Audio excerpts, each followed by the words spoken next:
баян. Біз ғаламды хикая ретінде қабылдаймыз. Дүниетанымды ғаламның жаратылысы туралы екі түрлі аңыз айтатын ғылым мен дін қалыптастырады. Дүниеде хикая ретінде баяндауға болмайтын нәрсе жоқ. Хикая болып баяндалып, жүрекке жетпейтіні де жоқ.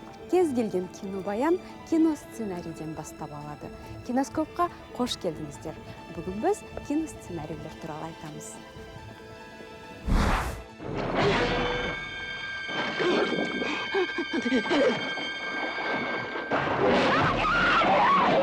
Әр сценарий концепциядан басталады. Стивен Спилбергті көрнекті режиссерлер қатарына қосқан бастапқы қадам көркемдік концепциясының ерекшелігі болатын. Драматургияда ерекше концепция осыған дейін жиі айтылмаған тақырыптарды қаузайды. Азулар ақ акула мен адамның текетіресі туралы, табиғаттың дүлей күшін адам баласы жеңе ала ма? Юра дәуірінің паркі динозаврлар тіріліп келсе қалай болады деген сұраққа жауап береді. Ғылыми прогресс расымен дұрыс нәрсе ме? Адамзаттың ғылыми тәжірибелері өзін жұтып тынбай ма? Ал Питер Уирдің Труман Шоу фильмі дүниеге келмей жатып корпорация меншігі болған әр минуты телевизиялық шоуға айналған Труман есімді кейіпкер жайлы. Адамның шындық дегені ойдан құрастырылған болса қайтпек, жасанды әлемнен босап шығуға дәрмені жете ме?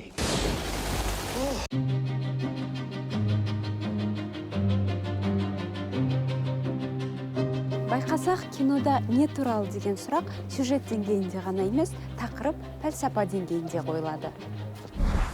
Киноның өзегі кім не туралы деген сұраққа жауап табу. Мысалы, Сталинге сыйлық фильмі қазақ ауылына көшірілген Саша мен оны бауырына басатын Қасым Ақсақал туралы. Ал шындап келгенде не туралы?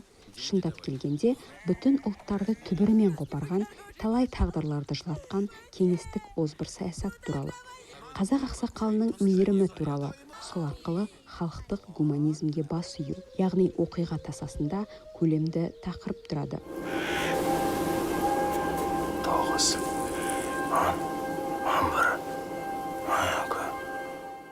Мысалы, Қаш фильмінің астарында ғасырлық зұлмат қазақ даласындағы аштық тақырыбы бар. Алайда оның сценарийі психологиялық триллер жанрында шешілген. Я хотела бы отметить Аблая Нурманбетова. Аблай Нурманбетов жазған Қаш фильмінің құрылымы өте қызық. Бұл аштық тақырыбындағы көркемдік деңгейі жоғары шығарма. Кейсіншілер фильмде өмір шындығы жетіспейді деп жатты. Ал менің ойымша, керісінше, аштық туралы картина драматургиялық тұрғыда дәл осындай болу керек. Егер тарихи шындық статистикаға жет болса, деректі фильм түсірген дұрыс. Ал көркем фильм үшін көрерменнің жаны түршігетін сценарий керек еді. Бұл ұрпақтан ұрпаққа миф секілді беріліп отырған трагедия. Сондықтан оны мифологиялық үрей деңгейінде экрандау шарт еді. Аблай сценарист ретінде сол мақсатқа жеткен. Именно такой подход. Әлемде айтуға болатын оқиға шексіз, бірақ айналып келгенде өте шектеулі.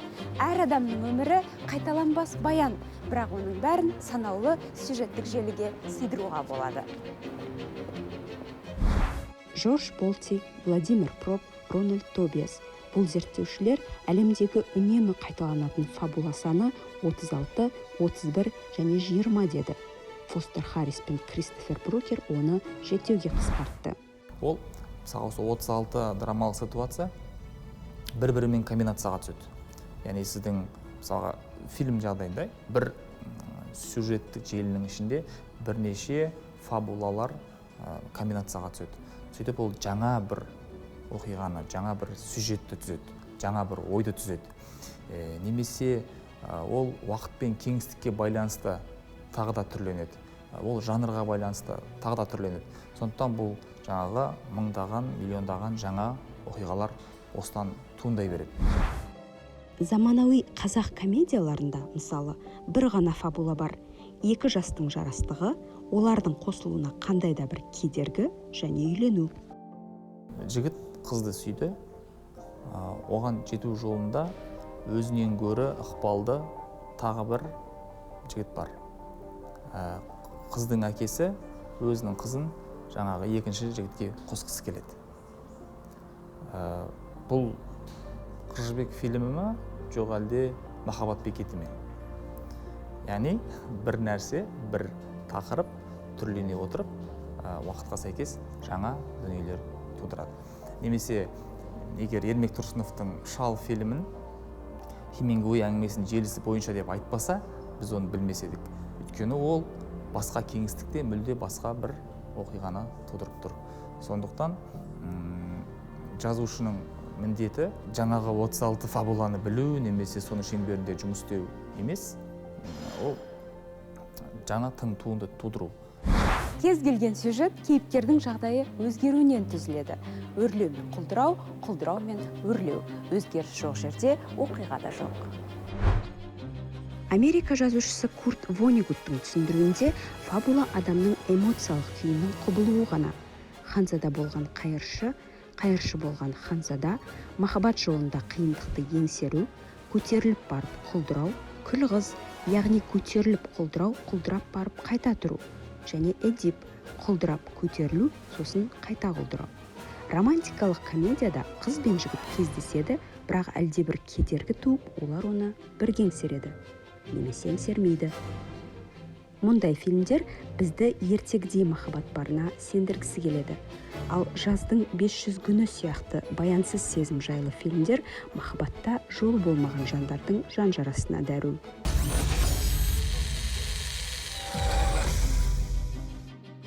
Бәріміздің жүретін жолымыз бір-біріне ұқсамайды, бірақ айналып келгенде бәрі бірдей. Адам өмірінің басы, шарықтау шегі, соңы болатыны сияқты кино да 3 актіден құралады. Кәріс режиссер Бон Жон-хоның «Паразиттер» деген фильмі шықты. Осы 3 актілі құрылым, оның ішіндегі тіпті сюжеттік бетбұрыстардың тұрған орындарына дейін сол теорияның негізінде жасалған екен. Бұл мені таңғалдырды. Демек, оны сақтай отырып та жандай оригиналды дүниелер жасауға болады. Өзінше бір тың дүние деп есептелетін мысалға Токио оқиғалары. Осының өзін қарасаңыз, осы 3 актілі неге бөліп қарастыруға болады. Яғни сондықтан бұл бір қандай да бір формула емес, бұл заңдылық деп айтып отқанымыз осы. Жанрлық фильмдер алдын ала белгілі жолмен жүреді. Жалпы заңдылықтар аясында жұмыс істегенімен, қолтаңбасы бірегей туындылар қатарында «Жаным айтсам сенбейсің» фильмін атауға болады. Да, есть правила жанровые фильмы. Жанрлық фильмдердің ережесі бар. Сценарий, хикаялар, бірінші, екінші, үшінші акт. Бәрі бір сарында, стандартты. Ал мен осы стандарттарды бұзып, көрерменге фильм финалын басқаша жеткізім келеді. Қызық, жылу ұялататын, өмірде болып жатқан дүниелер көрсеткім келеді. Сондықтан көбінесе экспериментке барамын. Жаным айтсам сенбейсің. Немесе «Умри» или «Вспомни» фильмдері де эксперимент деуге болады. Сбегай в собор Святой Марии на Брукенплац, купи одну простую короткую свечу и возьми 4 клубика сдачи. Поставь ее, прочти короткую молитву, потом сходи к Менделю и купи мне куртизана шоколя. Если останутся деньги, отдай чистильщику обуви. Сию минуту. Стойка. А кто ты? Я Зеро, месье. Кейбір сырттай жаңашыл туындылар да аршып қарағанда Голливуд қағидаларына бағынады. Мысалы, Гранд Будапешт қонақ үйі фильмінің 12 минутында Зеро мен Густав танысады да оқиға басталады. 28 минутта бірінші сюжет бұрылысы орын алады. Мадам Ди қайтыс болып, оның туыстары Густавтан күдіктенеді. Екінші акты бойында Густавтың абақтыға түсуі мен одан қашуы туралы оқиға өрбумен болады.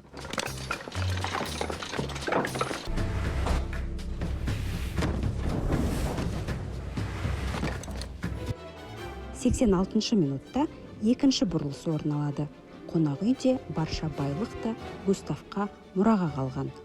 Ал үшінші актіде Густав қонақ үйді Зероға қалдырады, яғни фильм шешімін табады. Мысалы, «Паразит» фильмін ағылшынша сценарийін қарасаңыз, 120 бет, ал фильмнің өзі 120 минут.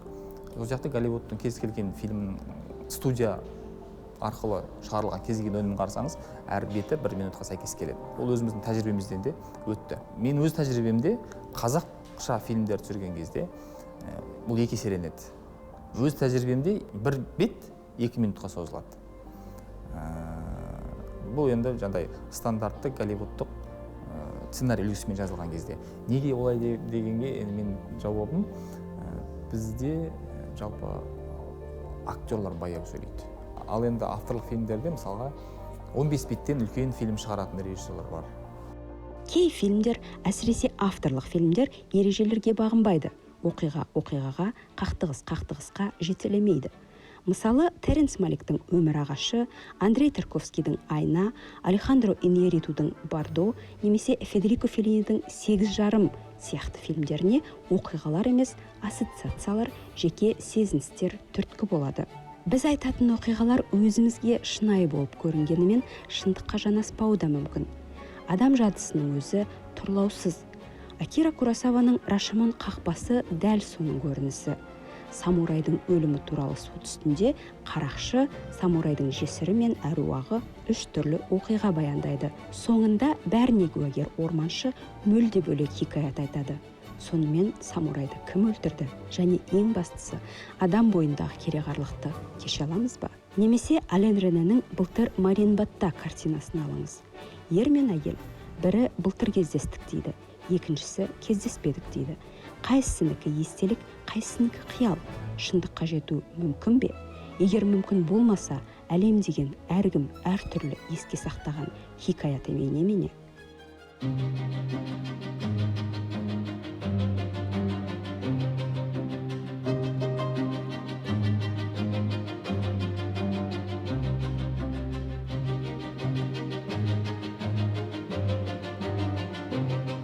Кинода оқиға ең маңызды да, ең маңызсыз нәрсе болуы мүмкін. Көрерменді алға жетелейтін оқиға. Бірақ фильмді сюжет үшін көрмейміз. Әйтпесе, менің атым Қожа мен Қыз Жібекті қайта айналып көрер медік. Өнерде оқиғаның өзі емес, оның қалай жеткізілгені маңызды. Ең бірінші сценариймен жұмыс жасаған кезде оның айтар ойына көбірек мән беруге тырысамын. Өйткені қанша техникаға сүйеніп жақсы жазсаң да айтар ойы болмаса, онда сценарийдің қажеті жоқ. Мінсіз ақыл ойдың мәңгі жарқылы. Чарли Кауфманның ең тамаша жұмысының бірі. Не туралы? Депрессиядағы ер адам шолжаң бойжеткенді көріп ғашық болады, бірақ қыз көңілі құбылмалы. Оның өзін жадысынан өшіріп тастағанын түсінген жігіт өзі де сондай ота жасамақ. Шындап келгенде, бұл сезімдер тұншықтыруға келмейтіні, кей адамдармен бірге де, олардан бөлек те өмір сүре алмайтынымыз туралы фильм. Олар бұрын талай рет кездесіп, айырылысқан. Олар бірін-бірі санадан өшірсе де, қайта кездесетін жағажайды тауып барған. Сосын қайта кездескен айырылысу үшін, айырылысқан кездесу үшін.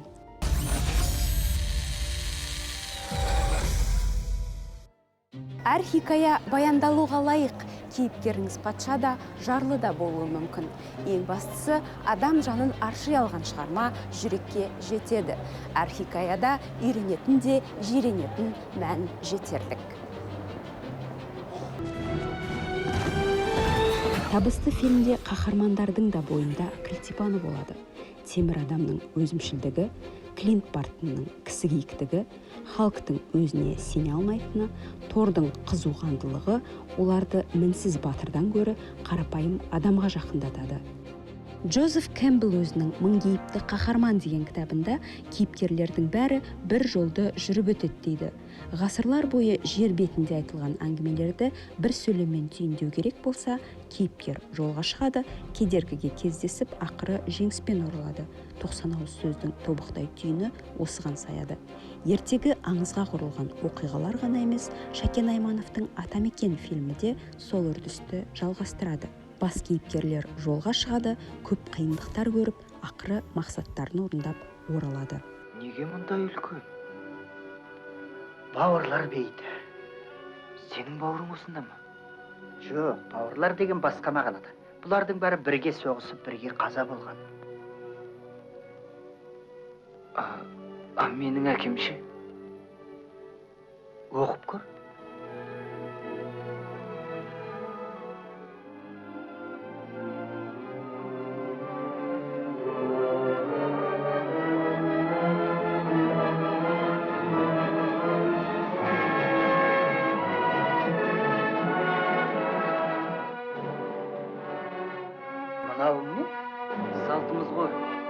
атам осылай істейді.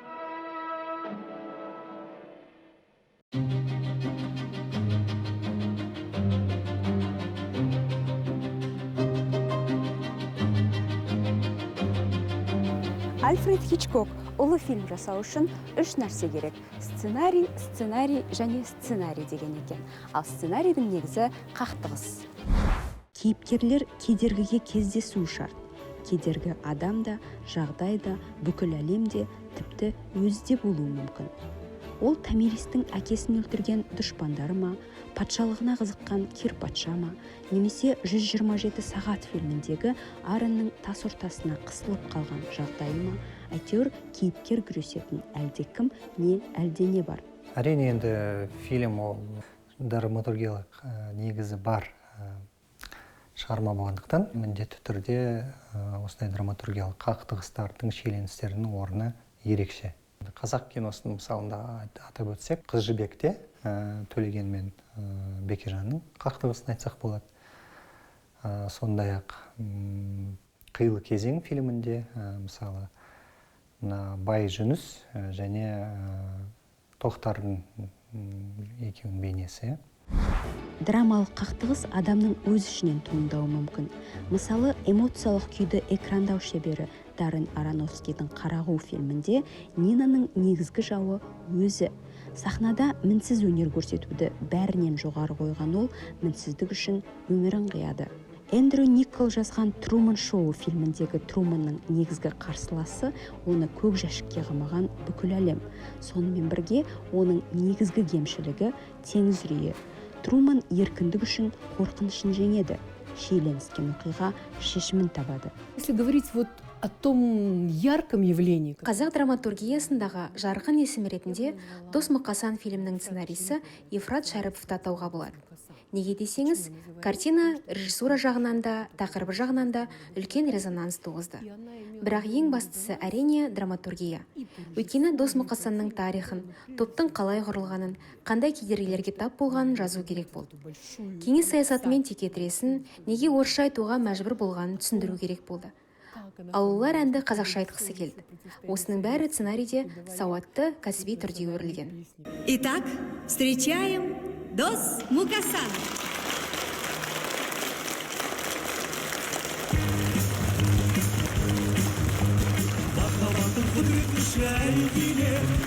Екі жастың табыстырған жүрегі, жастық жалынасың арманақ неге, бақыт сыйлады сұмытты гүлдерін. Ойыстыңде тәтті күнде, жашы байла шат күлімде, ән салайық билейік, шарықтасың шаттығынде.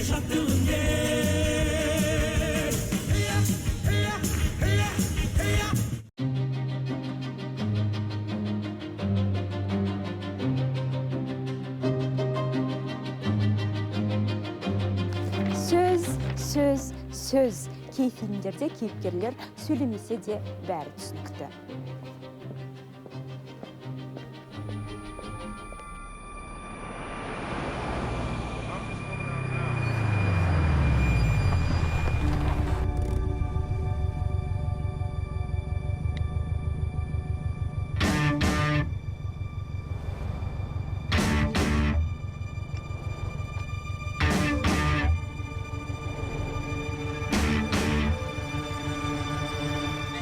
Эдгар Райттың жүргізуші балақай фильмі диалогсыз басталады.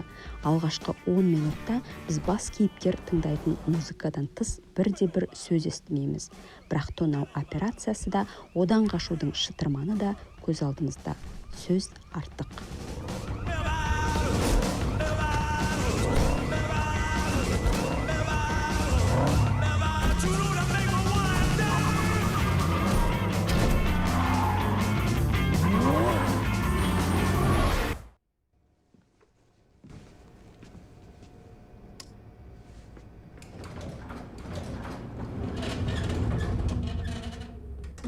Николас Виндинг Рёфнның Драйв фильмін алайық.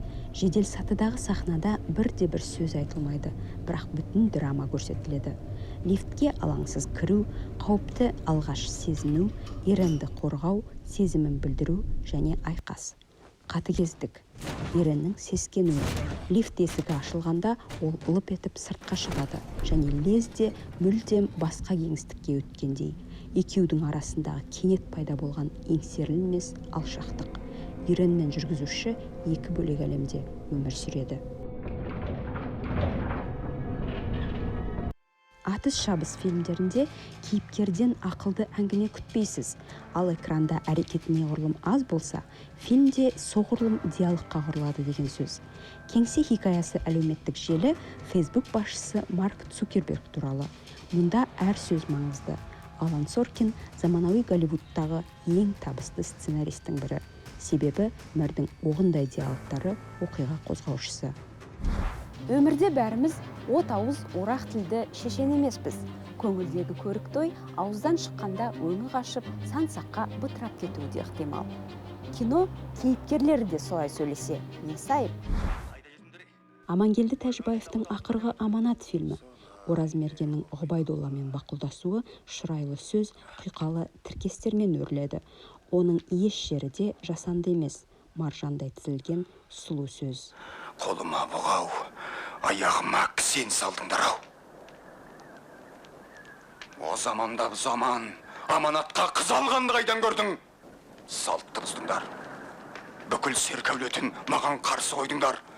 Қыз жібек картинасының да әр сөзі қазына. Қан кешу қасабы заманда қайғыны жеңген бар мекен, қолынан өлмей дұшпанның қартайып өлген бар мекен, қымбатты ата-ананың қасында сөнген бар мекен, ажалы жеткен ардағын арулап көмген бар мекен. Жетім қалған баланы, жесір қалған ананы, қан соқта болған баланы ойлаған адам бар мекен.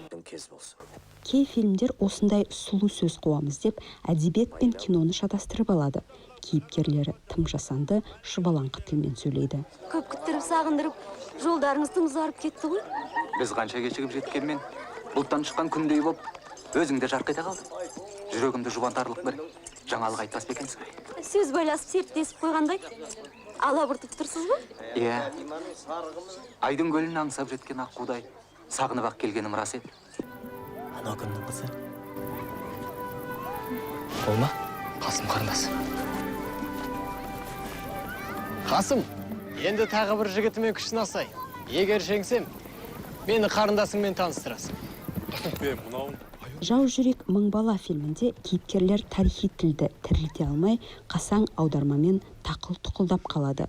Ал кей жерінде тіпті қате сөйлейді. Тек ұлы мұрат жолында бір жұдырық топ жұмылсақ. Тек сонда ғана азаттықтың ақ таңы жамырап қалдыңнан атар. Бұл кімнің үйі? Жұмағылдікі. Жасай берсін Жұмағыл. Не жұмыс істейді? Қой бағар. Есте қалар есті диалогтар ескі фильмдерде көп еді.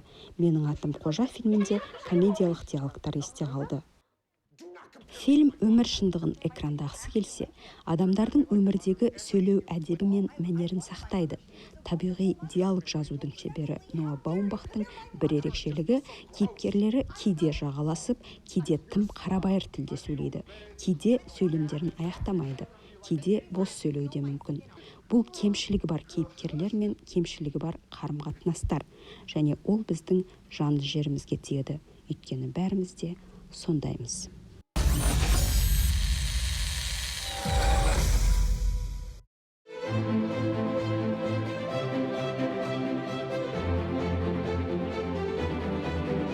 Кино таспаға түспес бұрын қағазға теріледі. Сондықтан киносценарий туралы ойлағанда әуелде сөз болған деген ежелгі тәмсіл еске түседі. Ендеше ісіміз сөзімізден семіз шықсын. Келесі киноскопта кездескенше.